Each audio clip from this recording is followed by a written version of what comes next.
ইনাদের বেশ কিছু বিষয় রয়েছে যেটা নিয়ে আমরা এর আগেও বলেছি যে দেউচা পাঁচামিতে রাজ্য সরকারের মুখ আর মুখোশ দুটো আলাদা।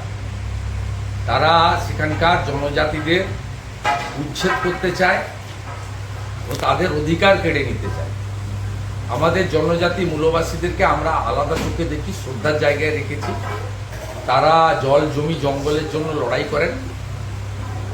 তাদের এই সংগ্রামে বিরোধী দলনেতা হিসেবে আমি আগেই বহুবার জানিয়েছি। আজকে যেহেতু তারা এসেছেন, আমাদের বেসরা ভাই এসেছেন, অন্যান্য সব এসেছেন, আমি মায়েরা এসেছেন, বোনেরা এসেছেন, প্রায় 25-30 জনের একটা ডেলিগেশন তারা এসেছেন।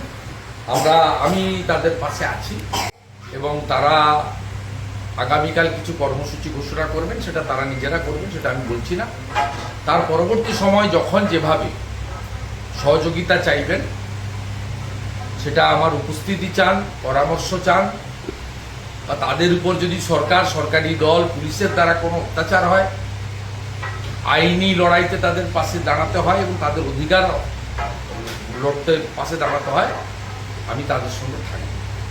আমি তাদেরকে জোহার জানাচ্ছি এবং তাদের এই সংগ্রাম সফল হোক এবং পশ্চিমবঙ্গ সরকার অনতিবিলম্বে কোনো আলোচনা ছাড়াই তারা কালকে যে দাবিগুলো জনসমক্ষে আনবেন পূরণ করে তারপরে আপনারা এগোন।